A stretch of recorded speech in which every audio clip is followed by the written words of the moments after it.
this tendency to complicate things better than I break things, and she was somehow caught in the in-between.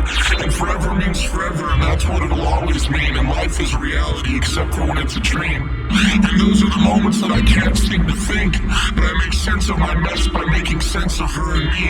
And this fear keeps me alive, this fear of knowing that she could leave me. And I can try, but this fear fuels the flames. That's why I feel like I'm going to die. Cause she kept a part of me close by, and I liked it the best I can. And now that I know who I used to be, it's hard to be happy with who I am. And that's where she came in.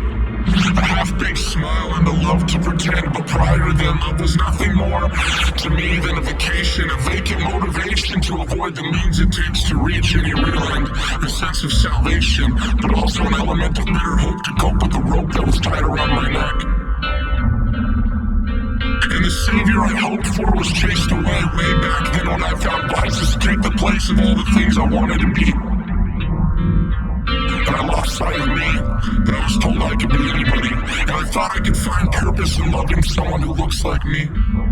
And I began dreaming or sinking most nights they meant the same thing. And when that salvation finally found me, it was traded away for 30 pieces of silver.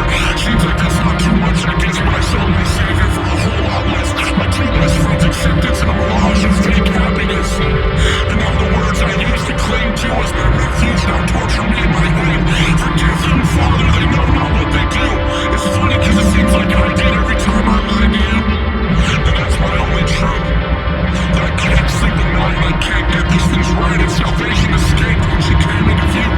And now I know my little life isn't mistaken as you. But there's no way of knowing.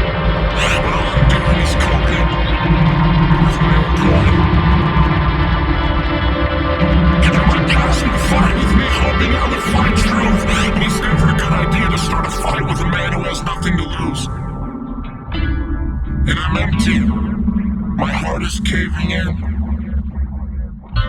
And for whatever reason, I finally let somebody in. I don't know what love is, but I'm growing.